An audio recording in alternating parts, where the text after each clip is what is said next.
Hello बच्चों, आज हम क्लास 10th के लिए साइंस के जो प्रतिरोध से संबंधित सवाल होते हैं वो कौन से क्रम में, श्रेणी में होते हैं या फिर समांतर क्रम में होते हैं, कैसे हम पहचानेंगे और उनको हम हल कैसे आसानी तरीके से करेंगे वो देखेंगे। ठीक है, देखिए इस वीडियो में हम आपको गुमराह नहीं करेंगे, आपको हम पॉइंट टू पॉइंट बात करेंगे, आप कैसे आसानी से हल कर सकते हैं उस पर बात करेंगे। ठीक है, आप प्लीज़ ध्यान से वीडियो देखिए, आप बिल्कुल समझ जाएंगे। आप बिल्कुल नहीं आता तब भी समझ जाएंगे। ठीक है, क्वेश्चन को पढ़िए, देखिए क्या है। संलग्न पर्वत में विद्युत धारा आई, ये क्या है, आई का मान गणना कीजिए या फिर आई का मान ज्ञात कीजिए। ठीक है, अब देखिए मैं आपको कुछ नोट डाल के मैंने पॉइंट्स लिख दिए हैं, उनको ध्यान से समझ लीजिए जिससे कि आप सवाल हल करेंगे उसमें आसानी हो जाएगी समझने में। ठीक है, देखिए जब भी जो प्रतिरोध होते हैं वो श्रेणी क्रम में कैसे होते हैं, एक ही लाइन में लगे। देखिए एक ही लाइन में लगे सीधे सीधे, तो कौन सा क्रम है ये, श्रेणी क्रम। ठीक है, श्रेणी क्रम का फॉर्मूला होता है R बराबर R1 plus R2 plus R3। और एक चीज़ और नोट डाल के ध्यान रखिए, श्रेणी क्रम होता है उसमें धारा का मान कैसा होता, समान या फिर बोलेंगे बराबर। कहने का मतलब ये प्रतिरोध है, जितना यहाँ पर जैसे कि मैं कह दूँ 1 एम्पियर है धारा, तो यहाँ पर भी एक ही होगी और यहाँ पर भी एक ही होगी। ठीक है, समझ के। और क्या होता है विभवांतर, इसमें क्या होता है जो वोल्टेज होती है वो अलग होती है, यहाँ पर अलग होगी, यहाँ पर भी अलग होगी और यहाँ पर भी अलग होगी। अब देखिए नेक्स्ट क्या है, समांतर क्रम। देखिए समांतर क्रम कैसे पहचानेंगे, जब भी प्रतिरोध आमने सामने लगे होते हैं तो कौन सा क्रम होता है, समांतर क्रम। देखिए ऐसे भी हो सकते हैं कभी कभी, ऐसे, ये भी कैसे पैरेलल है, तो ये भी क्रम कौन सा होगा, समांतर। या देखिए दूसरी तरीके से हम कैसे पहचानेंगे, जैसे इसमें का धारा का मान असमान होता है और विभवांतर कैसा होता है, समान होता है। ठीक है, जैसे कि मैं कह दूँ इसमें बी यहाँ पर भी है तो बी यहाँ पर भी है, बी यहाँ पर है, कहने का बी बराबर जहाँ 1 है तो इसमें 1 वोल्ट, इसमें भी होगा, इसमें भी 1 वोल्ट होगा, इसमें भी 1 वोल्ट होगा। ठीक है, अब देखिए विद्युत धारा इसमें अलग होगी, इसमें अलग होगी और इसमें अलग होगी। ठीक है, समझ के। क्या तो आप इस तरीके से सब पहचान लीजिए, या फिर आमने सामने लगे हैं प्रतिरोध, कभी कभी ऐसा होता है आसान सवाल होता है उसमें आमने सामने लगे होते हैं तो हम डायरेक्ट पहचान लेंगे कौन सा क्रम है, समांतर क्रम। अगर एक ही लाइन में लगे हैं तो हम पहचान लेंगे कौन सा क्रम है, श्रेणी क्रम। ठीक है, अब देखिए हम इस क्वेश्चन को हल करते हैं। यहाँ देखिए यहाँ पर एक बैटरी लगी है, यहाँ पर जैसे हम बैटरी के तार को लगाएंगे विद्युत धारा प्रवाहित होने लगेगी। अब देखिए धारा ये आई थी, यहाँ पे आई, अब धारा को 2 रास्ते मिले, एक तो इधर जा सकती है, एक तो इधर। सपोज ये जाने वाली धारा I2 है इधर, और इधर जाने वाली धारा I1 है। अब देखिए ये I2 है, इधर जा रही है, अब देखिए धारा फिर इधर ही तो जाएगी, उससे और तो कोई रास्ता है नहीं, इधर जाएगी। तो कहने का मतलब I2 यहाँ पर होगी क्योंकि वही धारा है, तो कह सकते हैं I2 है यहाँ पर। और देखिए धारा समान होती है तो कौन सा क्रम होता है, श्रेणी क्रम। तो कह सकते हैं ये वाला 1 ओम और ये वाला 2 ओम कौन से क्रम में, श्रेणी क्रम में। समझ गए आप। नेक्स्ट देखिए, अब यहाँ पर इधर I2 धारा चलेगी, इधर I बन गई सपोज। ठीक है, अब देखिए ये धारा आएगी ऐसे चली जाएगी, ऐसे या इसमें आएगी तो कितने होगी, I बनी होगी क्योंकि उससे रास्ता तो एक ही है ना जाने का। अब देखिए यहाँ पर भी धारा I बना, यहाँ पर भी I बना, यहाँ पर भी I बना, तो यहाँ पर भी I बना। अब देखिए और धारा कैसी समान है, तो कह सकते हैं ये वाला 4 ओम और ये वाला 2 ओम कौन से क्रम में, श्रेणी क्रम में।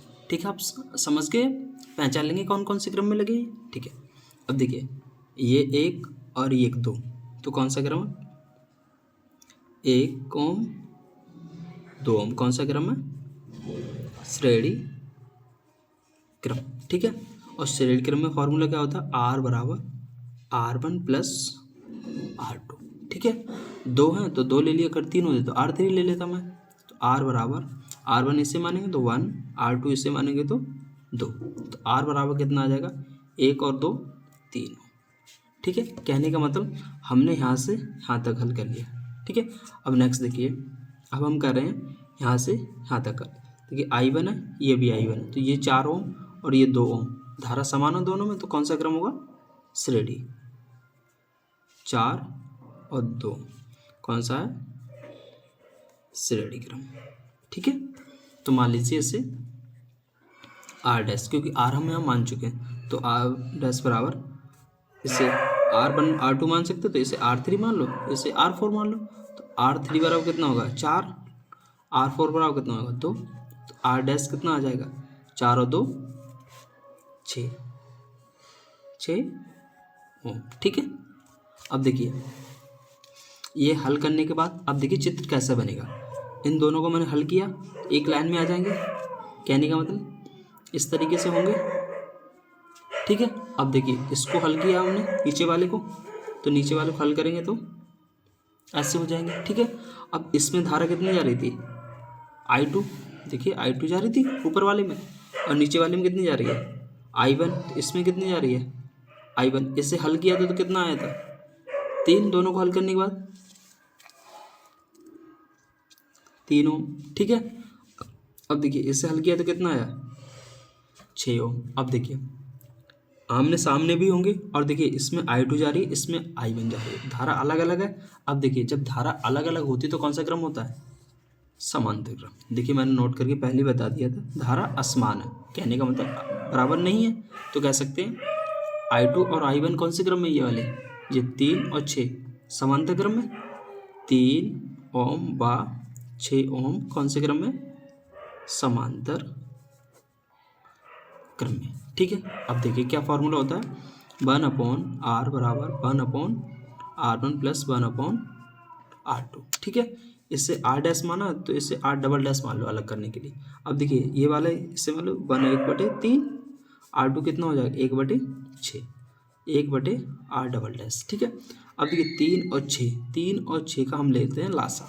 देखो क्या होगा, 2 से काटेंगे 3 तो कटेगा ना पूरा पूरा, 2 तिया 6, 3 एकन 3, 3 एकन 3, जब तक काटते हैं जब तक नीचे एक एक ना आ जाए, 2 तिया 6। अब इनका गुणा कर देंगे, 2 गुणा 3 कितना हो जाएगा 6, तो लासा कितना आया 6। ठीक है, अब हम इसका हर का भाग देंगे, इसमें 3 दूनी 6, कितने 2 बार गया, 2 का 1 में गुणा करेंगे तो 2 एकन 2, 6 एकन 6, 1 बार गया, 1 का 1 में गुणा करेंगे 1, डबल डैश बराबर। ठीक है, अब देखो 2 और 1 3/6, 1/r डबल डैश, 3 एकन 3, 3 दूनी 6। ठीक है, r डबल डैश गुणा 1 करेंगे तो r डबल डैश ही रहेगा, 1 का गुणा किसी में करें तो वही चीज़ रहती है, 2 का गुणा 1 में करेंगे तो 2 ही रहेगा। कहने का मतलब हमने पूरे परपथ को हल किया इसको। ठीक है, इसको हल किया, फिर ये वाला चित्र बनाए, इसे बनाने के बाद कितना आया हमारा प्रतिरोध, कुल 2। ठीक है, अब देखिए अब इसमें 6 वोल्ट 6 भी दे रखा है, 6 वोल्ट, बी बराबर कितना दे रखा है 6 वोल्ट। आपसे धारा पूछा है, मतलब आई का मान, कहने को इस आई का मान, कुल धारा पूछा है। आई यहाँ पर कुल धारा थी, क्योंकि देखिए समझ लीजिए आई यहाँ पर कुल धारा थी, जैसे यहाँ से धारा गई ये I2 हो गई थी, ये I1। ठीक है, तो यहाँ पर तो कुल धारा I है ना, तो I बराबर क्या होता है B/R, या फिर ये फॉर्मूला होता है R बराबर B/I। ठीक है, देखिए ये भाग में होता है तो इधर आ जाता है, ये गुणा में होता है तो भाग में आ जाता है, ये वाला फॉर्मूला होता है। ठीक है, देखिए I बराबर कुल धारा निकालेंगे हम, तो B कितना है 6, और कुल हल करने के बाद प्रतिरोध कितना आया था 2 आया था, तो यही वाला लेंगे क्योंकि हम कुल धारा चाहिए, तो हमें कुल प्रतिरोध भी चाहिए। ठीक है, 2 तिया 6, तो I बराबर कितना आ गया 3 एम्पियर, ये आपका मान हो गया।